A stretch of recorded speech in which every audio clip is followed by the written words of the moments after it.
अरे इतना परेशान काहे दिख रहे हैं भाई सुबह सुबह? नहीं, परेशान कहाँ है? परेशान नहीं है पर हम हम माथे पे शिकन थी। हम क्यों परेशान रहेंगे? देखिए, जिसके पास कुछ खोने के लिए होता है वो परेशान होता है ना। मेरे पास खोने के लिए कुछ नहीं, तो हम क्यों परेशान होंगे? होने के लिए अपनी प्रतिष्ठा है, क्योंकि 2 चुनाव अगर हार गए तो प्रतिष्ठा और साख पर तो असर पड़ेगा ही। नहीं नहीं, चुनाव देखिए लड़ना जरूरी होता है, हारना और जीतना तो जनता का है, वो तो जनता के कंधे पे है। आपको एक ईमानदार विकल्प के तौर पे खड़ा होना होता है। हम खड़े हैं, हम बिके नहीं हैं, हमने जो है अपना जो है टिकट नहीं बेच दिया, हम जो है विपक्षी पार्टी से हाथ नहीं मिला लिए, हम ईमानदारी से मजबूती से खड़े हैं। तो आपको टाइम मिला कैंपेन बनाने का या आपको लगता है बहुत कम वक्त मिला? देखिए, कम वक्त तो कम मिला है, लेकिन यहाँ कैंपेन ऑलरेडी है। लोगों का जो यहाँ पे आप लोगों से बात करेंगे, लोगों का जो एक मूड है, उससे आपको ये लगेगा कि लोग ऑलरेडी ना एक परिवर्तन चाहते हैं। खूब ऊब गए हैं लोग यहाँ के जो सांसद हैं उनके व्यवहार से, क्योंकि वो ना मतलब अपना काम तो जो उनका प्रोफेशन है मनोरंजन करने का, गाना गाने का, उसको तो वो करते हैं। गाने तो आप भी गाते हैं, गाने में क्या बुराई? नहीं नहीं, गाने गाने में कोई बुराई नहीं है, मैं उस पर कोई टिप्पणी नहीं कर रहा हूँ। कह रहा हूँ कि उनका जो बतौर कलाकार जिम्मेवारी है उसको तो वो निभाते हैं, लेकिन बतौर सांसद जो उनकी जिम्मेवारी है उस प्रोफेशन के साथ वो जस्टिस नहीं करते हैं, न्याय नहीं करते हैं अपने पेशे के साथ, क्योंकि वो कभी भी संसद में इस क्षेत्र के लोगों के हक के लिए बोलते हुए नहीं सुनाई पड़ते हैं, कभी भी जो है लोगों के सुख दुख में खड़े नहीं होते हैं। कांग्रेस के कार्यकर्ता क्या इस बात से नाराज है यहाँ पे कि जैसे उदित राज हैं, आप हैं, बाहर के लोगों को टिकट मिल रही है, संदीप दीक्षित, अरविंदर लवली, कई सारे लोकल कैंडिडेट्स हैं जिनको। कार्यकर्ता नाराज नहीं है, आप कैंपेन में चलेंगे तो हम आपको दिखाएंगे कि यहाँ के जो है लोकल सारे जो लीडर हैं, वर्कर हैं, वो चुनाव में लगे हुए हैं, मेहनत कर रहे हैं, काम कर रहे हैं।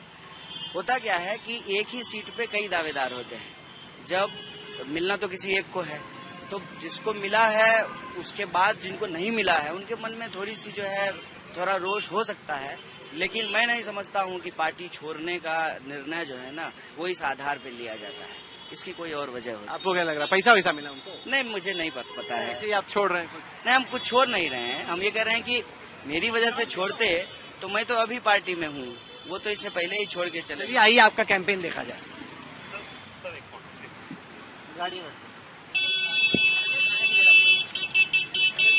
अरे कन्हैया बाबू, जेएनयू की कैंटीन का खाना बेहतर है या नॉर्थ ईस्ट दिल्ली की सीट का खाना बेहतर है? अरे देखिए, जो खाने से पेट भर जाए वो खाना बेहतर है। जब जेएनयू में थे तो जेएनयू के खाने से पेट भरते थे तो वो बेहतर था। अब नॉर्थ ईस्ट दिल्ली में हैं, यहाँ जो लोग खाते हैं वो खाते हैं, उससे पेट भरते हैं तो वो बेहतर है।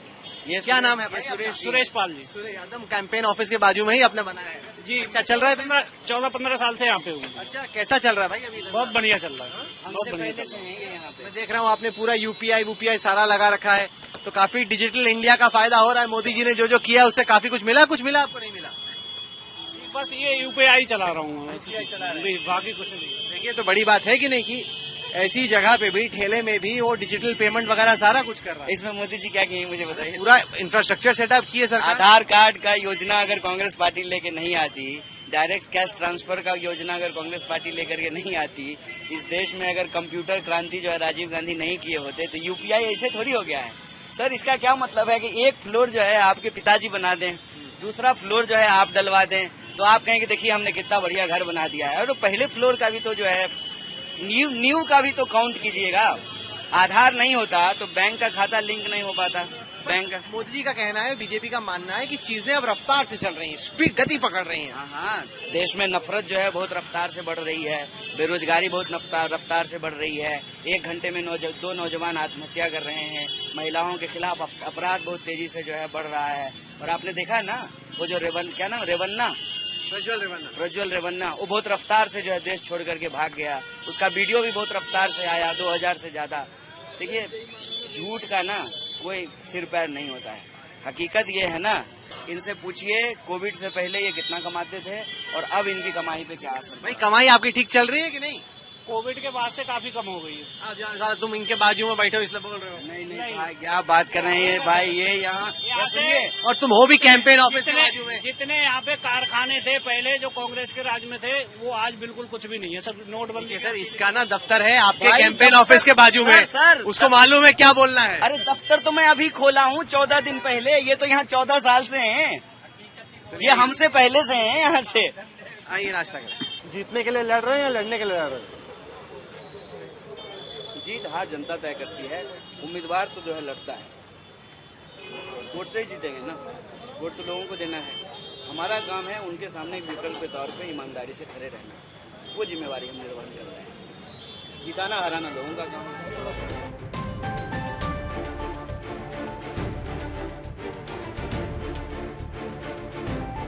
कन्हैया, नॉर्थ ईस्ट दिल्ली में कई सारे पूर्वांचली वोटर हैं, लेकिन जब वो बिहार में वोट डालता है और नॉर्थ ईस्ट दिल्ली में डालता है, वोटर की साइकी में आप क्या फर्क पाते हैं? देखिए, साइकी का तो मुझे नहीं पता, लेकिन मैं इश्यूज के बारे में आपको बता सकता हूँ। खास करके उत्तर पूर्वी दिल्ली के लोगों की जो समस्याएं हैं, वहाँ पर प्रमुखता से जो है लोगों के बीच में ट्रैफिक जाम की समस्या है, लॉ एंड ऑर्डर का इशू है, जल भराव की समस्या है। आपसे तो मैं ये भी आग्रह करूंगा कि एक बार आप सांसद जी ने जो 2 गांव गोद लिए थे, उन गांव को भी जाकर के देख लीजिए। तो बिहार में भी महंगाई इशू है, बेरोजगारी इशू है, और यहाँ पर भी ये इश्यूज हैं। साइकी का मुझे नहीं पता, लेकिन इश्यूज जो है मुझे लगता है कि कमो बेश जो है एक जैसे हैं। हर जगह लोग विकास चाहते हैं, रोजगार चाहते नहीं, हैं। पर जो इश्यूज की आप बात कर रहे हैं वो तो ज्यादा म्यूनिसिपल कॉर्पोरेशन ऑफ दिल्ली के इश्यूज है ना। अगर आप एमपी बन भी गए यहाँ पे, आप क्या कर रहे नहीं, ऐसा नहीं है। मैंने इसकी तफ्सीस की है, हमारे साथ एमएलए साहब हैं। यहाँ ज्यादातर विकास के काम जो हैं वो प्रशासनिक अरंगे की वजह से अटकाई गई है।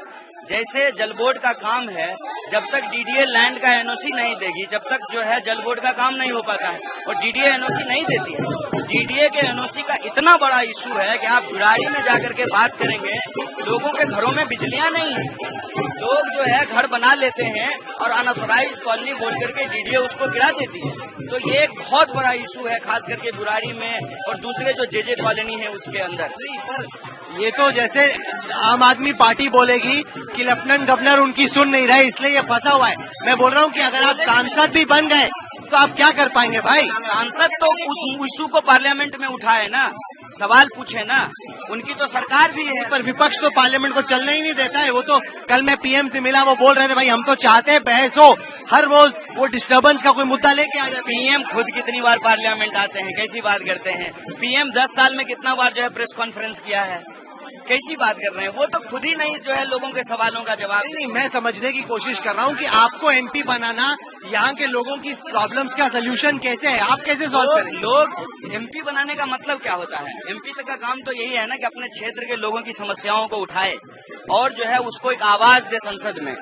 जब सांसद 10 साल में एक सवाल ही नहीं पूछ रहे हैं इस क्षेत्र को लेकर के, बात ही नहीं कर रहे हैं, और उनके जो फंड आते हैं उसको वो खर्च नहीं करते हैं, तो इसको तो एक सांसद रिजॉल्व कर सकता है ना अपने इंडिविजुअल लेवल पे। कन्हैया, जब से आपको कांग्रेस पार्टी और इंडिया अलायंस ने नॉर्थ ईस्ट दिल्ली में अपना एमपी कैंडिडेट अनाउंस किया है, तब से हम देख रहे हैं कि कांग्रेस पार्टी में काफी नाराजगी है। कई सारे जो वरिष्ठ लोकल यहाँ के दिल्ली के लीडर्स हैं, वो छोड़ के जा रहे हैं कि बाहरी लोगों को कांग्रेस पार्टी मौका दे रही है, लोकल टैलेंट को रिकॉग्नाइज। देखिए, लोकल की अगर बात कीजिएगा तो हम तो जमीन पे चल रहे हैं। पार्टी के की जमीन होती है जमीनी कार्यकर्ताओं से। कार्यकर्ता तो हमारे साथ हैं और अच्छी खासी संख्या में है, जोश में है, उनको उम्मीद है कि वो जीतेंगे। नेताओं की अपनी कई सारी मजबूरियां होती हैं, उसके आधार क्या मजबूरियां होती है? अरविंद लवली क्यों छोड़ गए? वो तो बोल रहे बाहरियों को बनाए इसलिए छोड़े। नहीं, ये सब लोग तो यहीं के लोग हैं ना, सब तो यहीं के। चौधरी साहब आप कहाँ से हैं? मैं यहीं का हूँ, सीमापुरी। मैं पार्षद रहा हूँ। मैं विधायक हूँ, यहाँ से पूर्व विधायक, वर्तमान विधायक, मंत्री रहती है। 3 बार पार्षद रहा हूँ। मैं कह रहा था कि बाहरी को दे दी टिकट तो लोकल जो लीडर्स है नहीं, कोई बारी नहीं है।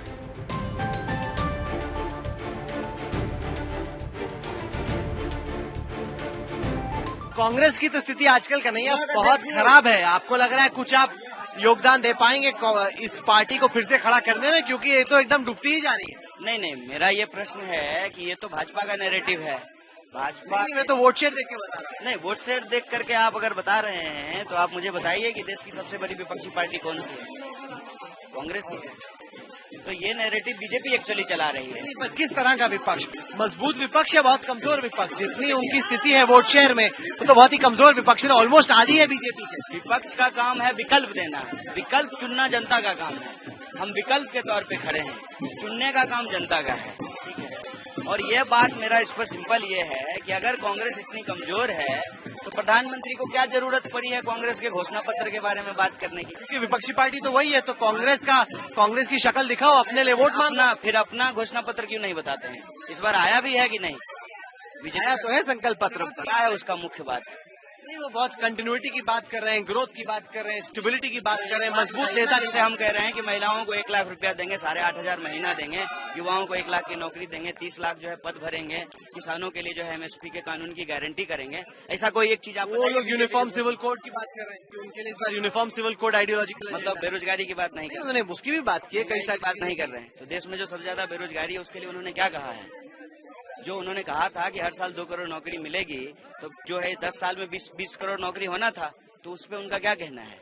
नहीं, जहाँ तक इस नौकरी का सवाल है, कल हमने पीएम से ये सवाल पूछा भी, लेकिन कुल मिला की स्थिति ये है कि लोग आपकी बातें सुन रहे हैं और बीजेपी की बातें सुन रहे हैं। उनको फिलहाल ये लग रहा है कि जो बीजेपी के वायदे हैं या जो उनके आश्वासन है उनमें ज्यादा दम नहीं, यही नैरेटिव है, मैं कह रहा हूँ। अगर उनके आश्वासन में दम है, अभी हाल में हिंदी हार्टलैंड में 3 स्टेट्स वो जीते, नैरेटिव नहीं, आंकड़ों की हकीकत है। सर आंकड़ों की हकीकत यह है कि उनसे 9,000 ज्यादा वोट आया हमको, ये भी तो आंकड़े की हकीकत है। 9,000 ज्यादा वोट आया ना। मेरा एक लॉजिकल क्वेश्चन है कि अगर उनके घोषणा पत्र में दम है तो वो अपना घोषणा पत्र छोड़ करके हमारे घोषणा पत्र की बात क्यों कर रहे हैं? अगर कांग्रेस इतना कमजोर है तो कांग्रेस के नेताओं को भाजपा में क्यों ज्वाइन करा रहे हैं?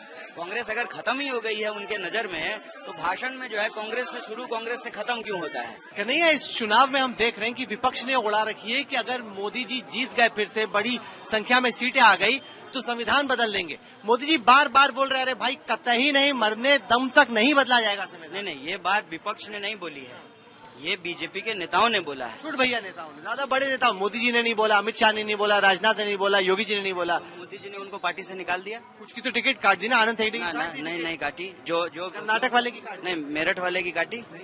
क्यों नहीं काटी? उन्होंने लेकिन खंडन किया कि भाई हमारा ऐसा कोई प्लान नहीं और ना संकल्प पत्र में। टिकट क्यों नहीं, उसको पार्टी से क्यों नहीं? तो वो जवाब देना, मैं क्या जवाब दूं? मैं वही कह रहा हूँ कि ये नैरेटिव जो है, यह बात बीजेपी के नेताओं ने बोलना शुरू किया कि हमको 400 सीट दीजिए, हम संविधान बदलेंगे।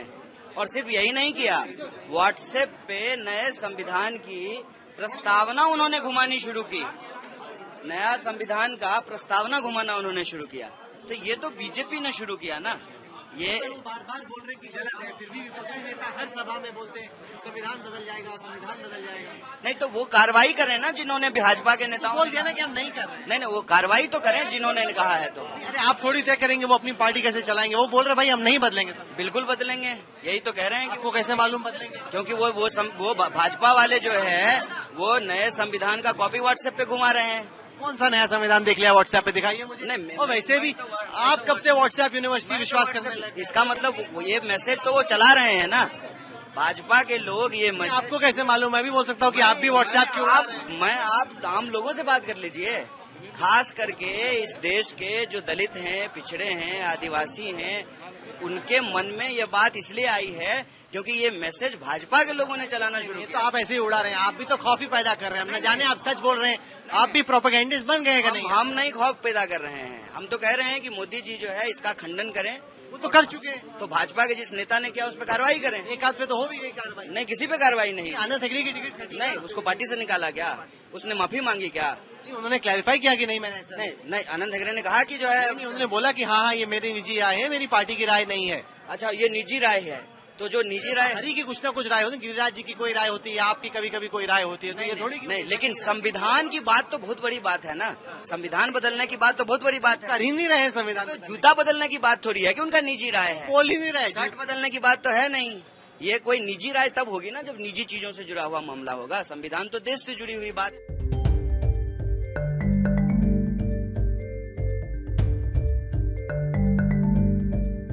ये जो सीट आपको मिली है काफी मुश्किल सीट है, क्योंकि यहाँ पे तो मनोज तिवारी पिछले चुनाव में बहुत बड़े मार्जिन से जीते थे और शीला दीक्षित जैसा हेवीवेट कांग्रेस का कैंडिडेट वो भी करीब 23% वोट ला पाए थे। 53 बनाम 23 तो बहुत गैप है सर।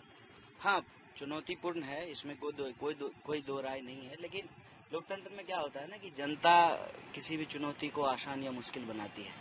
मनोज तिवारी जी को लेकर के लोग बहुत निराश हैं, बहुत दुखी हैं, और जनता जो है राजनीतिक पार्टी और राजनीतिक कार्यकर्ता से आगे हैं। वो एक बदलाव चाहते हैं इस क्षेत्र में। इसलिए मुझे लगता है कि धीरे धीरे ये मुकाबला जो है वो चुनौतीपूर्ण नहीं रह गया है। तो ये देखिए ना, यहाँ तो ट्रैफिक को भी लेके बहुत केओस है, कहीं से निकलता है, कहीं से निकलता है। ये जो है, आपको मैं बता दूं कि इस इलाके में जब हमने न्याय पत्र बनाने के लिए व्हाट्सएप नंबर जारी किया, हाँ। तो सबसे ज्यादा लोगों के जो सजेशन आए कि आप इसको अपने मैनिफेस्टो में शामिल कीजिए, वो था जाम की समस्या। हाँ। दूसरी जगहों पे क्या होता है कि रेड लाइट का मतलब होता है रुकना, हाँ, हाँ। यहाँ होता है रेड लाइट का मतलब जाना। देखिए सब सामने, सब यहाँ वहाँ दाएं बाएं सब जगह। और ये सबसे वीआईपी एरिया है, ये VIP एरिया है, सबसे पॉश एरिया है। ये वाला VIP एरिया है। हाँ, ये जो दुर्गापुरी चौक है, ये जैसे पटना का बोरिंग रोड है ना, हाँ। उसी तरह का एरिया है ये। तो आप अंदाजा लगा सकते हैं। आप देख लीजिए किस एरिया को आप VIP वाला एरिया बोल रहे हैं। नहीं, हम नहीं बोल रहे हैं, आप लोकल लोगों से बात करेंगे। ये जो 100 फुटा रोड है, ये सबसे चौड़ी सड़क है, और ये जो चौक है ये सबसे VIP है। यहीं पे आपको सारी प्रमुख चीजें मिलेगी। सामने देखिए बीकानेर स्वीट्स है, सारे शोरूम है, जिम है, सब जो है यहीं पे है। आगे जो है भगवान परशुराम गेट है। तो जो सबसे VIP यहाँ के लोग कहते हैं जिस एरिया का, वहाँ आप ट्रैफिक को देख रहे हैं तो आप अंदाजा लगाइए कि बाकी जो एरिया है वहाँ पे क्या हालत होगी। साउथ दिल्ली, सेंट्रल दिल्ली में जो लोग रहते हैं वो यहाँ आए तो उनको लगेगा किसी और देश में आगे, न जाने कहाँ पे आगे, पूरा एकदम चारों तरफ केओस है। हाँ, लगता ही है। और इसीलिए जो है, आप बताइए, ये जो यमुना पार जो है ये एक थिंग कैसे बन गया है? ये इसलिए बन गया है कि इस क्षेत्र में मतलब एक मास्टर प्लान बना था UPA 2 के टाइम पे। मेरी JP अग्रवाल जी से बात हो रही थी कल, तो उन्होंने बताया कि वो मास्टर प्लान बना और उस मास्टर प्लान के कुछ हिस्से ही इम्प्लीमेंट हुए। उसके बाद हमारी सरकार चली गई। उसके बाद उससे यहाँ पर आगे जो सेंट्रल गवर्नमेंट को करना था, कोई भी चीज आगे नहीं बढ़ी है। जैसे आप मेट्रो की ही बात कर लीजिए, तो मेट्रो में मतलब कहने को तो दिल्ली सरकार भी है, लेकिन पूरा नियंत्रण जो है वो सेंट्रल गवर्नमेंट का रहता है। और जो आपको मैं प्रमुखता से बताऊं तो 5 इशू है इस एरिया का। एक, ट्रैफिक जाम। दूसरा, लॉ एंड ऑर्डर का। लॉ एंड ऑर्डर का इतना जबरदस्त इशू है कि इस रोड पे आप रात को पैदल चलेंगे ना, तो लोग आपको कहेंगे कि भाई साहब रिक्शे पे बैठ जाइए, अच्छा, नहीं तो आपको मोबाइल छीन लेगा। मतलब ये हालत सुना आपके नामांकन के टाइम पे 100 मोबाइल का भी है। देखिए लाल बत्ती ग्रीन हमारी है और एकदम फ्री फॉर ऑल कि भाई चारों तरफ जो निकल जाए खींच लो अपनी गाड़ी।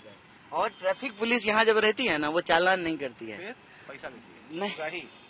हम आपको कहना है कि बाकी जगह ट्रैफिक पुलिस खड़ा हो तो लोग तुरंत जो है बेल्ट लगा लेते हैं, हेलमेट लगा लेते हैं। यहाँ कोई फर्क नहीं पड़ता है, चलते फ्री फॉर ऑल।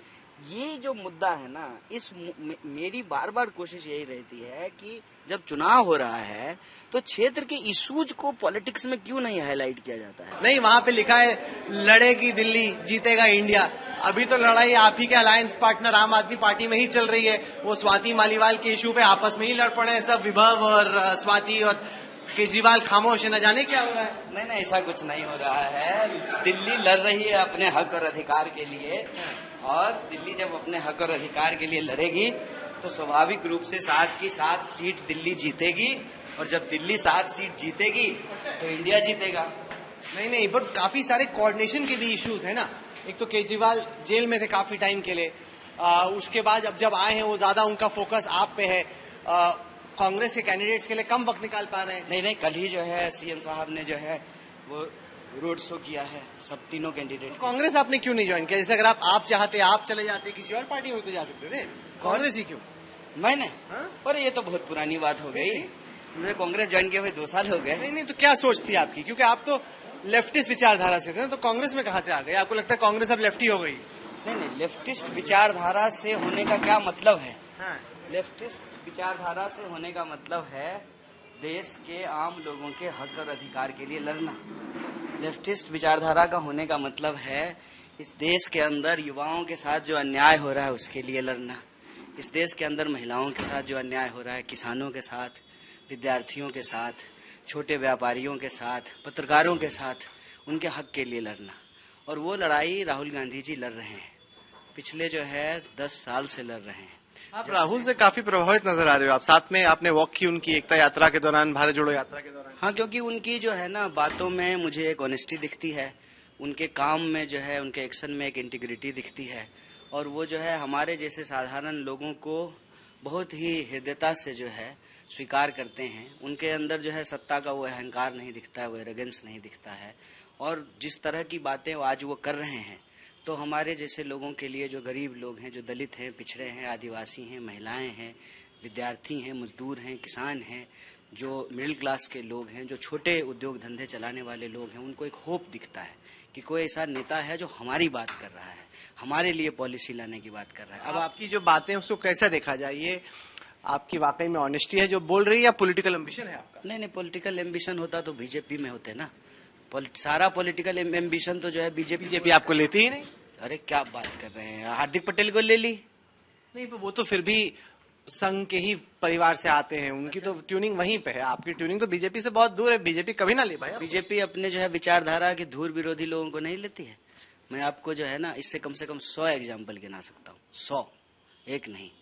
बीजेपी के लिए इस बात से कोई फर्क पड़ता है क्या? तो आपको आया कोई ऑफर? नहीं, मैं कहता हूँ कि मुझे ऑफर आने या ऑफर स्वीकार करने का तो प्रश्न ही नहीं है ना, क्योंकि हमारी लड़ाई जो है वो आपने जो सवाल पूछा वो एम्बिशन की तो है ही नहीं। हमारी लड़ाई तो जो है वो इस देश के अंदर जो कॉन्स्टिट्यूशन है, उसके जो प्रिंसिपल्स हैं, उसको प्रोटेक्ट करने की है, और एम्बिशन पूरा करना इंडिविजुअली। अगर ये लक्ष्य होता तो एम्बिशन तो आजकल बीजेपी पूरा कर रही है। मैंने उस पर आपको ये जवाब दिया है, और किसी को भी स्वीकार करती है, कोई भी इंसान ज्वाइन करता है। तो प्रश्न सिंपल सा है कि राहुल जी आज के डेट में इस देश के जो विद्यार्थी हैं, जो नौजवान हैं, जो महिलाएं हैं, जो दलित हैं, पिछड़े हैं, आदिवासी हैं, जो गरीब लोग हैं, चाहे किसी भी जाति के हों, किसी भी धर्म के हों, जो छोटे व्यापारी हैं, जो मिडिल क्लास के लोग हैं, पत्रकार हैं, कलाकार हैं, उनके लिए बेबाकी से बोलते हैं, खुल करके जो है उनके हक के लिए लड़ रहे हैं। वो जो है पैदल चले कन्याकुमारी से कश्मीर तक, उन्होंने जो है भारत जोड़ो न्याय यात्रा की। उसमें जो मुद्दे उन्होंने उठाए, ये वही मुद्दे हैं जिन मुद्दों के लेकर के हम लोग अपने स्टूडेंट डेज में उठाया करते थे। तो एक इंसान जब आपकी लड़ाई लड़ रहा हो तो उसके साथ कदम से कदम मिला करके चलना, ये एक ऐतिहासिक जिम्मेवारी है जिसका हम निर्वहन कर रहे हैं। ये आपका मतलब कैंपेन ऑफिस है एक तरह से? कैंपेन ऑफिस है, वॉर रूम तो हम नहीं कहते हैं। चुनाव है, ये कोई वॉर तो नहीं है, तो वॉर रूम नहीं कहते हैं। कैंपेन ऑफिस है, चुनाव कार्यालय है ये। देख रहा हूँ काफी युवा भी आपके साथ जुड़ेंगे, जेएनयू वाले हैं या नए कहीं से लेके आए? नहीं, मैं जो है एनएसवाई का राष्ट्रीय प्रभारी हूँ ना, तो ताकत लग कांग्रेस पार्टी की जो स्टूडेंट विंग है उसका मैं नेशनल। तो लेफ्ट की स्टूडेंट बॉडी हेड करने में और कांग्रेस की स्टूडेंट बॉडी हेड करने में क्या फर्क है? नहीं, मैंने लेफ्ट की स्टूडेंट बॉडी तो कभी हेड नहीं किया। उसके सदस्य थे आप। लेफ्ट की स्टूडेंट बॉडी में रहने में और एनएसयूआई हेड करने में क्या फर्क है? काफी फर्क है। एक तो जो है जो वर्क कल्चर है वो दोनों जगह पे क्या फर्क है? लेफ्ट वाले ज्यादा मेहनत करते हैं? ज्यादा कम मेहनत की बात नहीं है। पॉलिटिक्स डिप्लोमेटिक हो गए। कल्चर जो है ना वो डिफरेंट होता है। जैसे एनएसवाई में एक्टिविटी होती है, लेफ्ट में एक्टिविज्म होता है। एक्टिविटी और एक्टिविज्म में फर्क होता है। क्या फर्क है? फर्क ये है कि जब आप मान लीजिए ब्लड डोनेशन का काम करते हैं, या पेड़ लगाते हैं, या जो है आप कोई ड्रामा कराते हैं, आप क्रिकेट टूर्नामेंट कराते हैं, तो ये एक्टिविटी है। एक्टिविज्म ये है कि जब अस्पताल में ब्लड नहीं मिल रहा है तो आप जो है घेराव करते हैं डॉक्टर का, चीफ मेडिकल ऑफिसर का, और जो है जो स्वास्थ्य मंत्री है उसका पुतला फूंकते हैं, फिर जो है उसको काला झंडा दिखाते हैं। ये एक्टिविज्म है। तो एक्टिविज्म बेहतर है एक्टिविटी से? नहीं, दोनों में जो है क्रिकेट के मैच खिलाने में, फुटबॉल मैच खिलाने में ब्लड डोनेशन, उससे अच्छा तो घेराव करो। विपक्ष का तो यही काम है, तो उससे तो मेरे को लगता है लेफ्ट ही बेटर है। नहीं, सिर्फ देखिए एनएसवाई जो है ना वो विपक्ष नहीं है, स्टूडेंट ऑर्गेनाइजेशन है। तो एक्टिविज्म भी वो कर सकती है और करना चाहिए, उसमें कोई दिक्कत नहीं है। आप कराने की दिशा में बढ़ रहे हैं? नहीं, हम उस दिशा में नहीं बढ़ रहे हैं। बढ़ना ही चाहिए। नहीं, हमारा काम अभी ये है कि जो स्टूडेंट बॉडी है हमारा, उसमें जो लोग आ रहे हैं तो हम ऐसे लोगों के लिए स्पेस बनाएं जिनका कोई पॉलिटिकल बैकग्राउंड नहीं है। हमारी मेन जिम्मेवारी पार्टी की तरफ से ये है।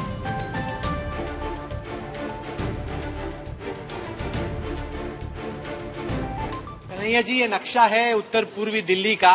ये बेहद पिछड़ा इलाका है। ये वो इलाका है जहां पे कुछ महीने पहले दंगे भी हुए।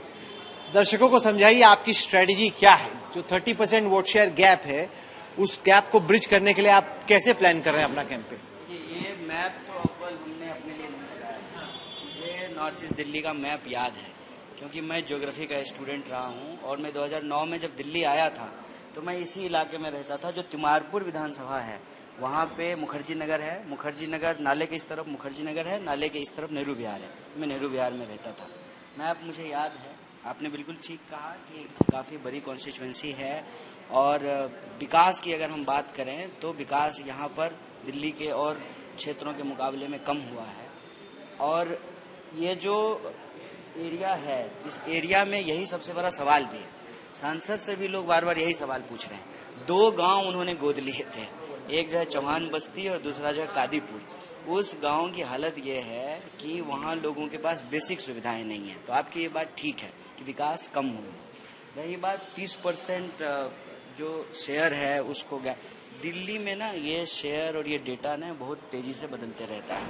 अब जैसे 2019 का चुनाव जो है वो बीजेपी जीती थी 7 की 7 सीट, लेकिन उसके बाद अगले ही साल असेंबली का था, तब मोदी जी टिकट पे नहीं थे। हाँ, तो मोदी जी तो क्या बीजेपी छोड़ दिए थे क्या कि बीजेपी में ही थे? प्रचार तो कर रहे थे ना प्रधानमंत्री। लोकल इलेक्शन था, दोनों में फर्क है। तो आप तो भी नेशनल इलेक्शन लड़ रहे हैं। हाँ, तो नेशनल इलेक्शन कह रहे हैं कि डेटा बदलते रहता है। उसमें मोदी फैक्टर है ना, नेशनल इलेक्शन में मोदी सबसे बड़ा फैक्टर है, असेंबली इलेक्शन में उतना बड़ा फैक्टर नहीं। अच्छा, उतना बड़ा फैक्टर नहीं है। तो आप ये कह रहे हैं कि मोदी जी के नाम पे कोई भी आदमी जीत जाएगा, चाहे वो कुछ काम करे या ना करे। ये तो अभी की हकीकत ही है बीजेपी की, लेकिन ये हकीकत बदल भी तो सकती है।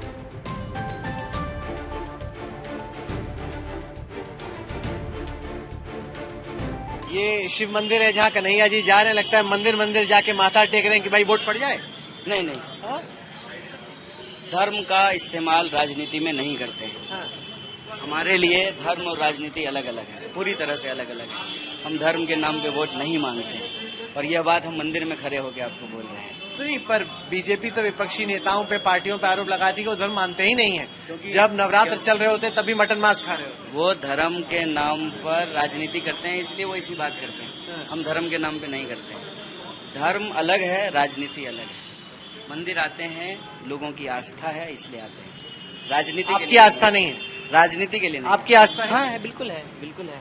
धर्म का मतलब ही होता है निर्बल को शक्ति देना, सत्य के साथ खड़ा होना, शांति के साथ खड़ा होना, प्राणियों में सद्भावना होना, धर्म की जय होना, विश्व का कल्याण होना। तो यही तो धर्म का भाव है, उसके साथ खड़े होते हैं। बीजेपी के नेता विपक्षी नेताओं पर, खासतौर से राहुल गांधी पर लोग मेंढक होने का आरोप लगाते हैं कि जब चुनाव का टाइम आता है उसी टाइम पे इनको भगवान और धर्म याद आता है। देखिए, धर्म हमारे लिए लोक आस्था का विषय है, राजनीति का विषय नहीं है। हम धर्म का इस्तेमाल राजनीति में नहीं करते हैं और राजनीति का इस्तेमाल धर्म में नहीं होना चाहिए, स्पष्ट मत कहें। लोगों की आस्था है, लोगों की आस्था का सम्मान करना। धर्म हमारा निजी विषय है, राजनीति का विषय नहीं है। और बीजेपी कौन होती है कहने वाली? हम बीजेपी के कहने से थोड़ी मंदिर जाएंगे, बीजेपी के बुलावे पे मंदिर नहीं जाएंगे। जब भगवान बुलाएंगे तब मंदिर जाएंगे। चलिए, मिलते हैं 4 जून के बाद। आपने वक्त निकाला कन्हैया, बहुत बहुत शुक्रिया, थैंक यू।